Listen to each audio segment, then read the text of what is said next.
Bonsoir, bienvenue dans l'émission Le Congo.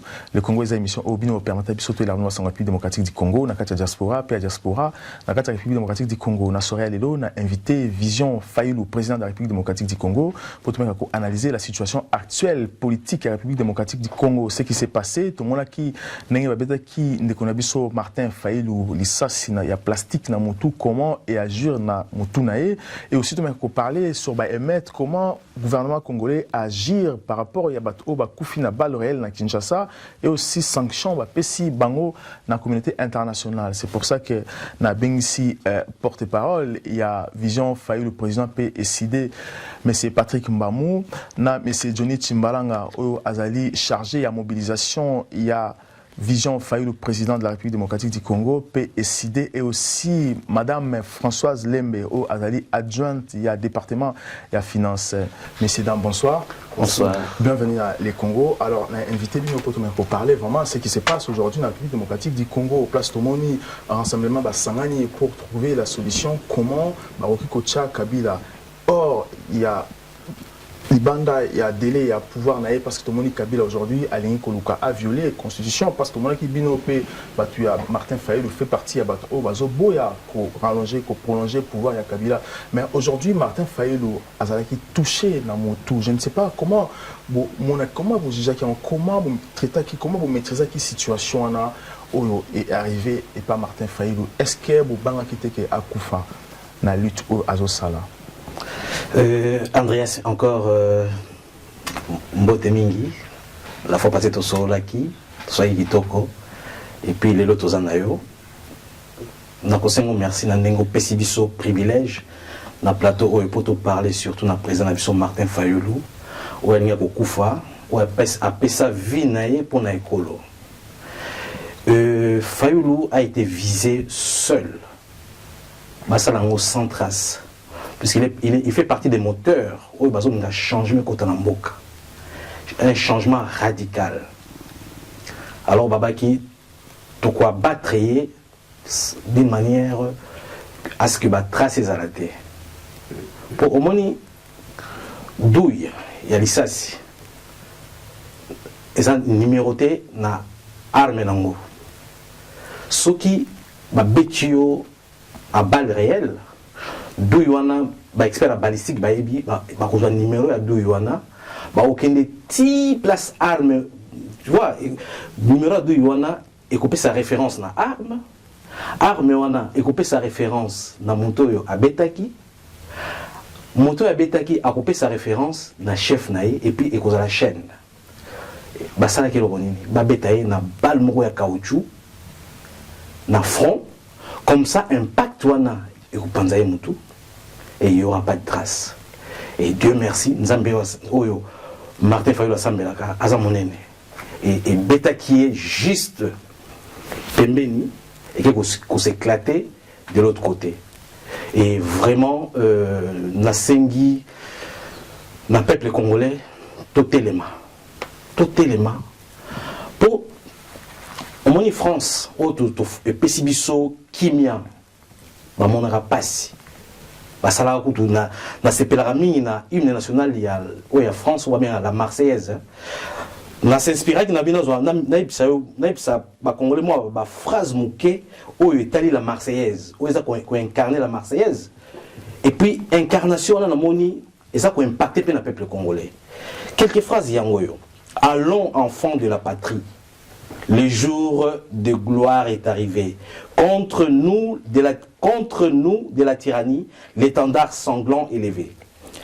Entendez-vous dans les campagnes mugir ces féroces soldats.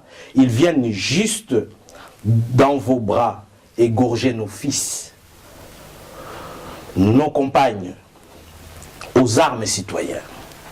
Formez vos bataillons. Mais marchons. Qu'un sang impur abrève nos sillons. Nos sillons, une longue tranchée. Donc, moi, si, azuba balle, makila, ils en assez. Mboule Gobeta, et qu'on a drainé dans la tranchée. C'est ça la Marseillaise. Alors, ceux qui n'ont pas vu sur moi musique dans la Marseillaise, s'ils tombent nos jeunes zéros, la terre en produira de nouveau. Tous à la Congolaise. Hein? La Congolaise est une banine. Bien-aimé Congo, nous peuplerons ton sol et nous assurerons ta grandeur. Mais bango bazako dépeupler sol la biso. Oyo bakoko na biso babotaki, ba parents na biso, biso to boti, bango bakomi ko dépeupler yango. Soko zui kaya est. Et c'est comme dépeupler. Mais nous peuplerons ton sol. Soko au moins na sali symbiose entre la Marseillaise na l'hymne national congolaise. L'hymne national congolais, pardon. Tout ça, nous quitté. Mais peuple a côté il a la preuve. Tout télémi, peuple a vu et bandit, et bandit mokoloana. Préavis bandit, ça sera le 19 décembre à minuit. Est-ce qu'aujourd'hui, Martin Fayulu, qu'est-ce qu'il vous a dit par rapport à ce qui s'est passé à M. Tchimbalanga, par rapport à ça? Est-ce que le courage n'a pas toujours? Est-ce que la peur est là tirée pour abîmer encore du Banda ou pas? Ça, c'est très important parce que les Congolais vont se poser des questions. Est-ce que Martin Fayulu, par rapport à ce qui est lié, il tient bon encore pour nous en apprendre la ligne à Liboso pour combattre que Kabila a Kende?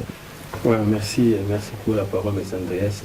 Nous sommes tous les d'abord pour souligner moi en mémoire il y a bande qu'on a biso bakufi pour la démocratie parce que bitumba toujours ils a dit bitumba démocratie parce que le Congo ils a dit démocratie mais c'est Kabila na gouvernement naé bazoni na ba bafoué yango alors biso toujours accès bango que on va pas se laisser faire na lutte na bataille wana bande qu'on a biso bakufi et BD les 19 c'est-à-dire à saluer mémoire na bango tobosani bango te ceux qui ont eu le président Nabiso Fayulu, les soldats du peuple, pour la Mobanga, il y a incarné incarnation à président Mobanga, ils allaient au Yaza pour incarner dans le Cornadero. Mais c'est Fayulu Bitumbana dans le avec la foi. Après le Mobanga, tant on monte dans la Kondima, Mobanga a sous-sauté. Parce que nous avons le Kondima, il bouge même à montagne. Yango Bitumba, mais c'est Fayulu Azar, ils allaient Bitumba dans la vision. La vision la foi to yibike na foi na maye na biso bomoto na ndenge biso ba congolais to se prendre en charge na ndenge biso ba congolais to s'engager yango moni bitumba oyo ndeko fali aza ko bunda azali ko incarner mais na bitumba na za posa ba congolais nyoso to chaye maboko akoli ko longa bitumba na yemo côté to moni déjà ba épreuve oyo azali ko sala ba engagement oyo azali ko s'engager sur le terrain. Tina vina ndeko Patrick Autoko le bazar mettre en danger pour na écolo ceux qui osent congolais osent komona oh misu nous a komona. Mais quels sont ses ressentis lorsqu'il va bêter qui est l'issas Namoto? Qu'est-ce qu'il a ressenti? Qu'est-ce qu'il vous a dit? Je ne sais pas, est-ce que Bossolo vous a dit quelque chose de particulier? Moi, je l'avais eu au téléphone. Ndeko Fayulu aza brave. C'est un soldat, un soldat du peuple. Un soldat, tant qu'il a un bitumba, aïba kende na keiwana, risque ezali. Alors on a bitumba au risque wana, ezwa qui est, mais ndenge de Patrick Auto de ba, ndeko Fayulu aza mondi makasi. Bitumba aza ko sala ngo aza ko sala ngo pe na aspect spirituel, na aspect ya bomoto. L'aspect spirituel, ndenge ndeko Patrick a binzambe na ye, alimitaki bango na ye. Donc voilà, toi capitaine monsieur Mbamou. Parce que au Zoa qui est dans le téléphone. Au Zoa qui est dans le téléphone, 2 jours après, tant ma bétier balle, ma ebisingaï, j'étais atterré. Na bout na zokoloba na pongi. Même moi si nangai abinanga mais Patrick il Cambonini na bino akufite azali. Et puis le matin très tôt matin na bengié na solo nae avec Patrick. Na côté les mains. Moni un soldat, ba bétier, ba kansaki a koi, ba jubila qui est, ba bien on l'a eu.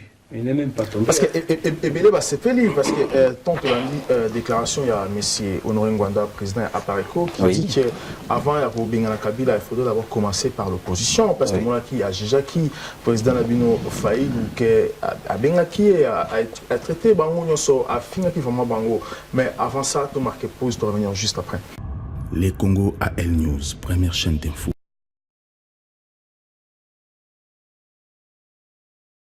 Investir dans les citoyens pour développer la République démocratique du Congo. Mais, Nandenge Mboka Nabiso est commis. Ndenge Kabila Sassimboka. Donc il n'y a absolument rien. Mais beaucoup ça, la Ndenge Nini pour Bobogisa. Comment? Maman, il y a Motuna, il y a Makassi. Mais tout ça, vous avez volonté d'ambition. Les Congo AL News, première chaîne d'info. Je rappelle que dans la soirée, on a invité Vision Faïl, le président de la République démocratique du Congo, pour parler de la situation actuelle de la République démocratique du Congo, ce qui se passe, comment Kabiliste, comment le pouvoir en place, Bomi, Congolais et Bélé, comment la communauté internationale va accuser Bango par rapport à ce qui s'est passé les 19 et les 20 et jusqu'aujourd'hui. C'est pour ça que Naza accompagné M. Patrick Mbamou au Azali porte-parole. Il y a Vision Faïl, le président, P aussi a décidé.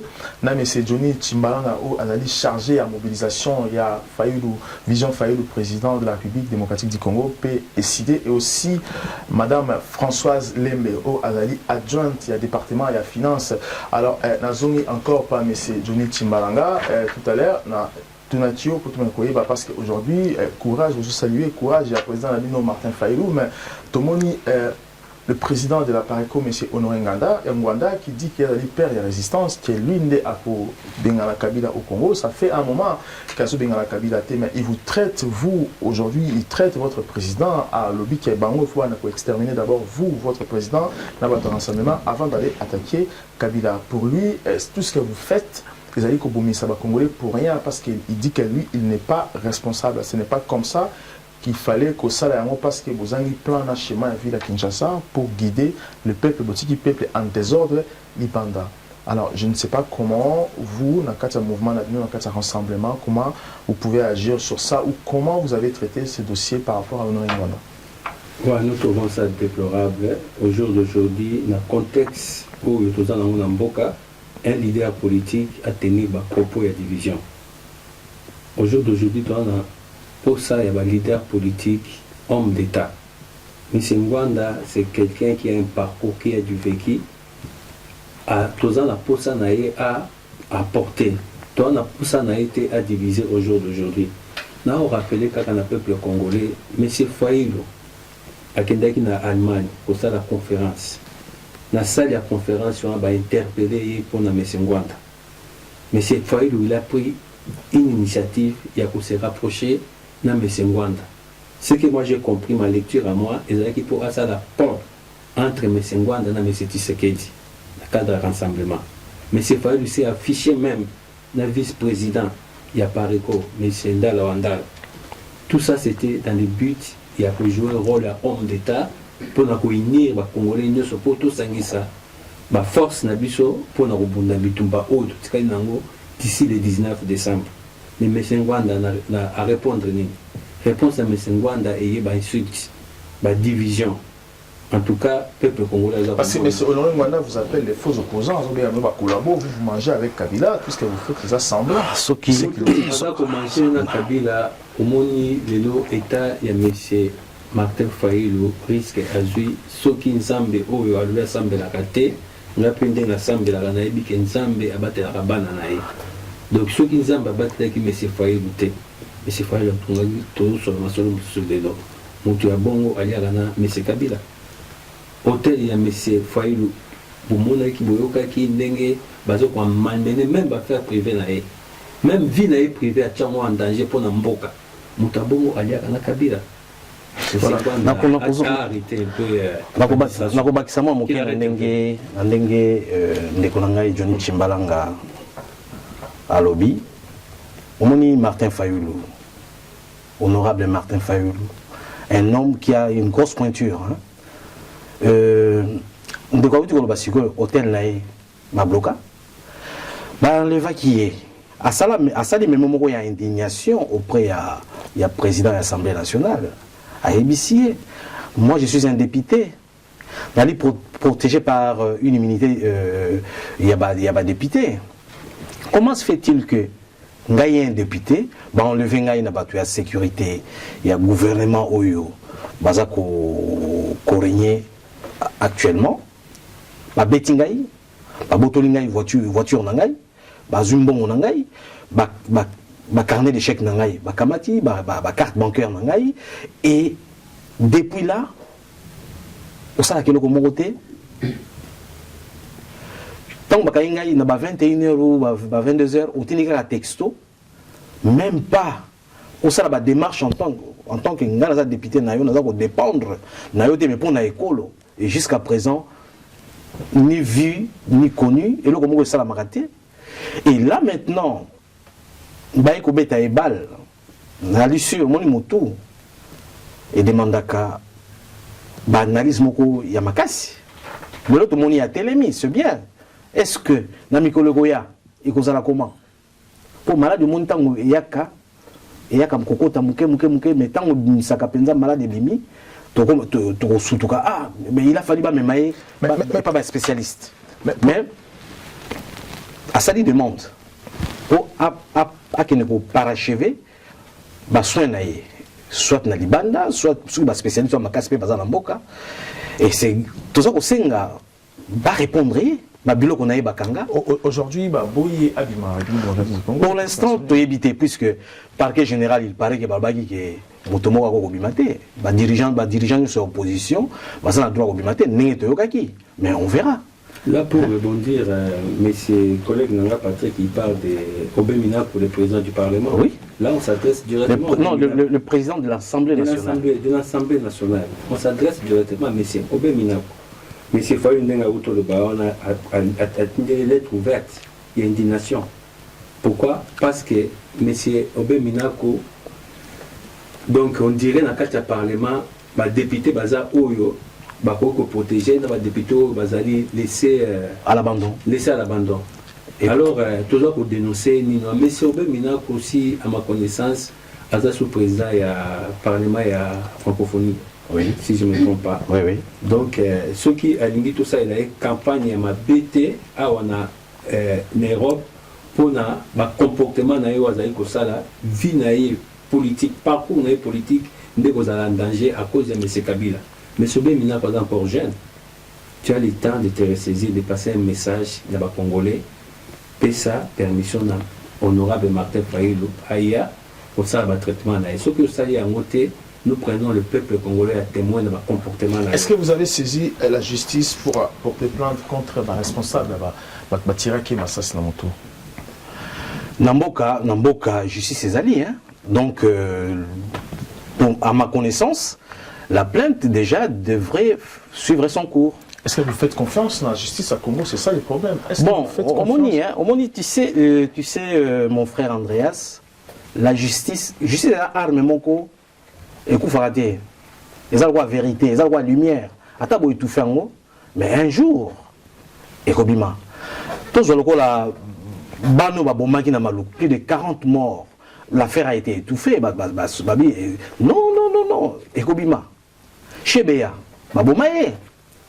Ce au Talinani, dès qu'on a vu ça en Belgique, nani, oyo, nous babomaka na Kishasa, Armatungulu. Tu as signé son justice et qu'on renaître. Justice est vite. Voilà, la képa maman Françoise, alors, est-ce que, je ne sais pas, étant que maman, est-ce que vous croyez encore qu'aujourd'hui, justice à Congo, ils ont fonctionné? Ou comment, ce qui s'est passé dans la RDC, dans Kinshasa, comment vous maîtrisez, comment vous jugez, comment, je ne sais pas, comment vous analysez les situations de la 19 le 29 Kinshasa?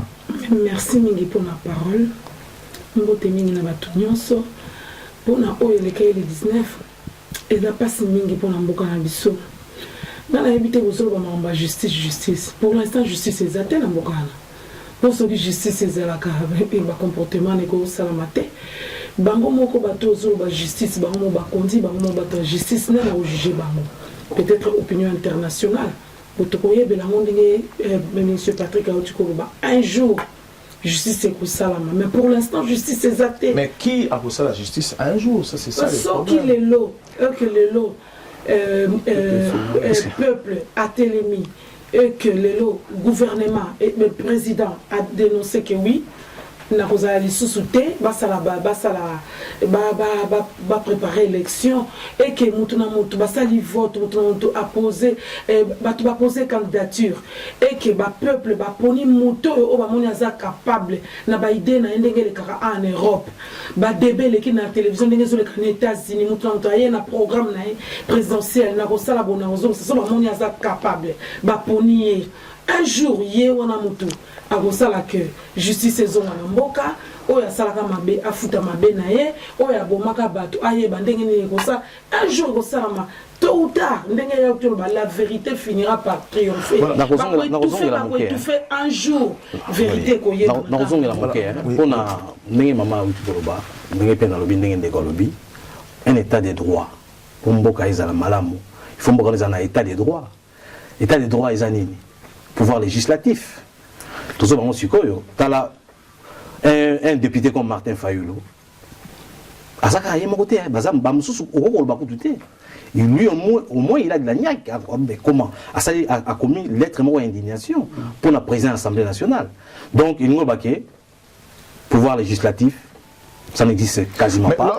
Pouvoir exécutif, non plus. Et si tu prends le pouvoir exécutif, on n'en parle même pas. Donc, voilà, il y a état des droits. Il y a un état des droits. Mais quand le pouvoir il y a solo, mon solo à Koya, au peuple a voté, en une fraction de seconde. Merci beaucoup. Tu marques des impôts, tu reviens juste après. Les Congo à El News, première chaîne d'info. On a les gars qui pour parler un peu sur ce qui s'est passé le 19 et le 20 septembre dans la République démocratique du Congo, précisément dans la ville de Minié. Tout le monde peut aussi comment aujourd'hui même ça continue même jusqu'aujourd'hui na Chikapa par rapport il y a massacre ne bakena qui assassiné chef coutumier Sampou. Alors vous maintenant dans le cadre rassemblement comment avez-vous jugé, comment avez-vous préparé l'avenir au Ekoya et comment, je ne sais pas, comment, réaction à Kabila, silence naïe, comment voyez-vous tout ça? Très bien. Andreas, Omoni, la constitution de Balobi, 90 jours, 90 jours avant président Abimala, il faut Séni à convoquer l'élection. 90 jours avant. Bon, alors, opposition, ça fait des années, tirer la sonnette d'alarme. Bon, c'est donc ça préavis, le 19 septembre, puisque le 19 septembre, 90 jours, il y a président de la République pour la fin mandat et bandi.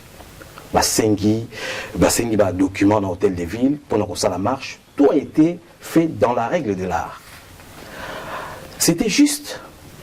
Bakende, voilà, beaucoup dans la ville, beaucoup dans point boyé. Tant beaucoup mawana sikoyo délégation, oyo bakonotika préavis au bolobi, bakende tina seni bakeko déposer préavis. C'était comme ça.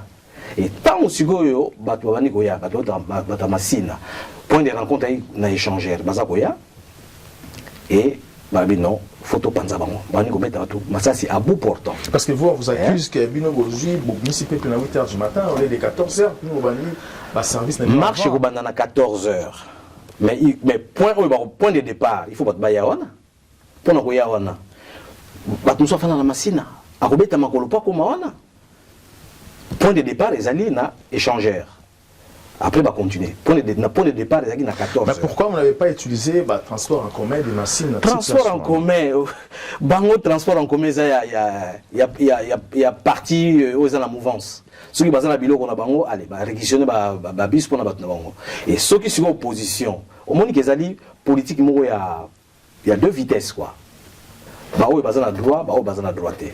C'est ce qui est malheureux. Et mais ces gens-là, bah oui, non. Tous ça, Makolo, Trokoma.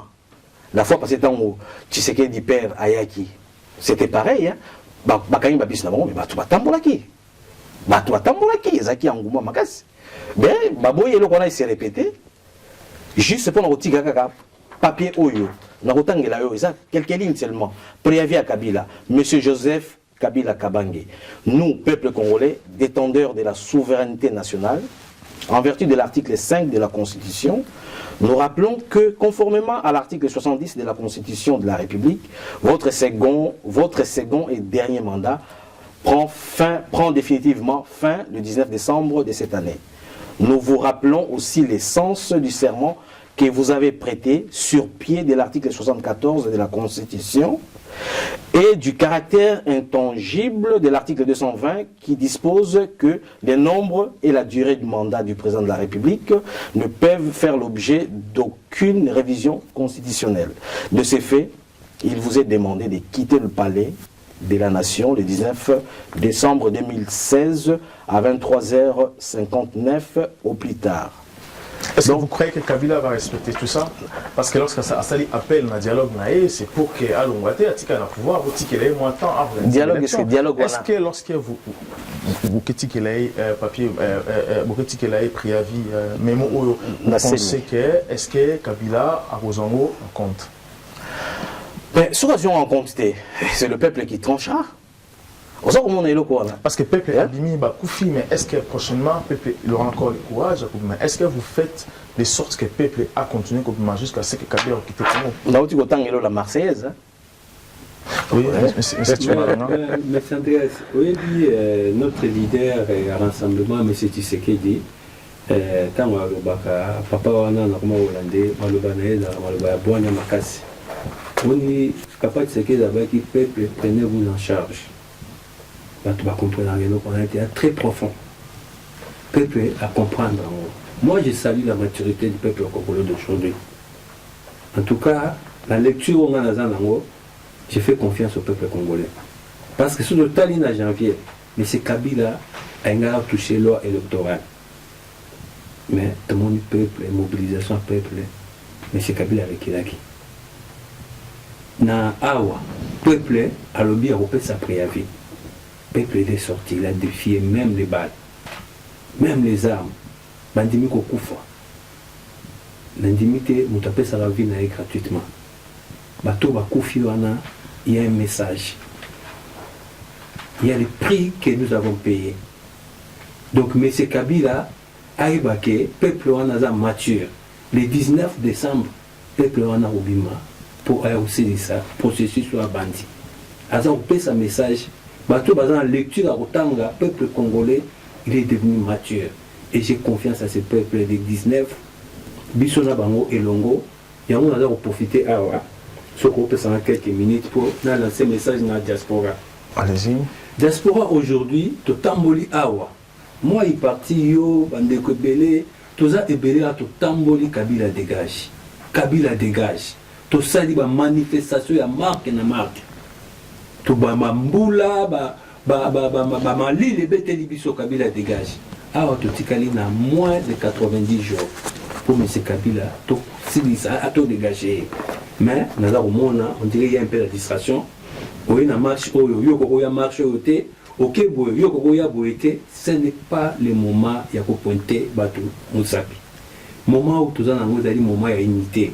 Ba initiative oyo ba leader ceux qui vraiment mutaza leader a on a diaspora aza patriote ni Congo a kosala lelo na mkola contexte to nango ba initiative ya unité ba initiative ezate ya kosala initiative que yote ya mona ipsaki awa je déplore comportement mesengwana c'est pas le moment à relaxer batu musapi que bino ça qui m'a bé na moment où vous avez moment à quoi porter tu portes une pierre. Merci beaucoup. Nous allons parler sur Vision Fayulu. Nous allons résumer moi sur Vision Martin Fayulu, le président, parce que tout comme il y a une émission dans le son. Nous allons quelques minutes. 30 secondes. 30 secondes, on a parlé sur. Parce que tout comme il y a vraiment l'émission. Les lois, il se prétend un grand opposant. Ce qui est dans la situation Oyo, c'est lui. C'est lui qui est à la base de ça. C'est lui qui nous a ramené la peste et le choléra. Tango bato baza ko bomana na Rwanda ba sengaki na bango yalaki aki responsable du service de sécurité ya Mobutu, c'est lui yalaki muto o alobela Mobutu na litoi, c'est lui qui parle sur l'oreille du président, c'était lui. Tant que l'armée rwandaise est côté, Banque centrale ya Rwanda est côté, biloko wana et kenda wapi. Et c'est ce que tous les pays ont dit lelo. Hein? Lelo il y a combien d'opposants? Balé qui ont eu téléma pour récupérer boigna mboka na biso, obani ko boka la mabanga lisusu. Parce que lui dit que c'est à lui de chasser Kabila. C'est à lui. On va chasser Kabila aux ans micro derrière. La cinquième colonne, c'est à lui de chasser Kabila. Dans la région Équateur, Bakoufaki. Cinquième colonne, ça c'est grave ça. Le monde a évolué. Tout ça, Bango Baza Batmo faut baser retraite. Mon bout a 32 ans. Le jeune a sali sur 15 ans, sur combien? Ça fait combien au total? Ça fait une cinquantaine d'années sur total. Mais il faut pas se retraite. Le Congo a besoin du sang jeune. Du sang jeune. Le Congo a besoin du sang numérique. Moi, dans le lobby, il faut ça là. C'est ce qu'on a besoin. Merci beaucoup. Pour résumer, un quelques lignes, projet Martin Fayulu, Vision Fayulu président, parce que nous avons vraiment une émission d'Opso. Bonjour, vous définir, vous pouvez expliquer sur au moins 1-2 minutes. Oui. Bon, donc, nous avons expliqué Vision Fayulu président.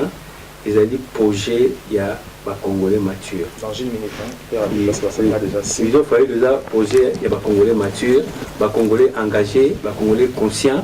Où il va s'engager derrière moi dans Mboka, où tu trouves à capable, à compétent, à patriote, toujours au monde sur le terrain, engagement, dévouement, il y a un biso congolais, où tu as conscient, où tu as Mboka, tu as l'habité, tu as outil quand tu as failli le tout s'engana, tout s'organiser, tout se préparer, tout as maboko, tu as maïti na kita bokonzi.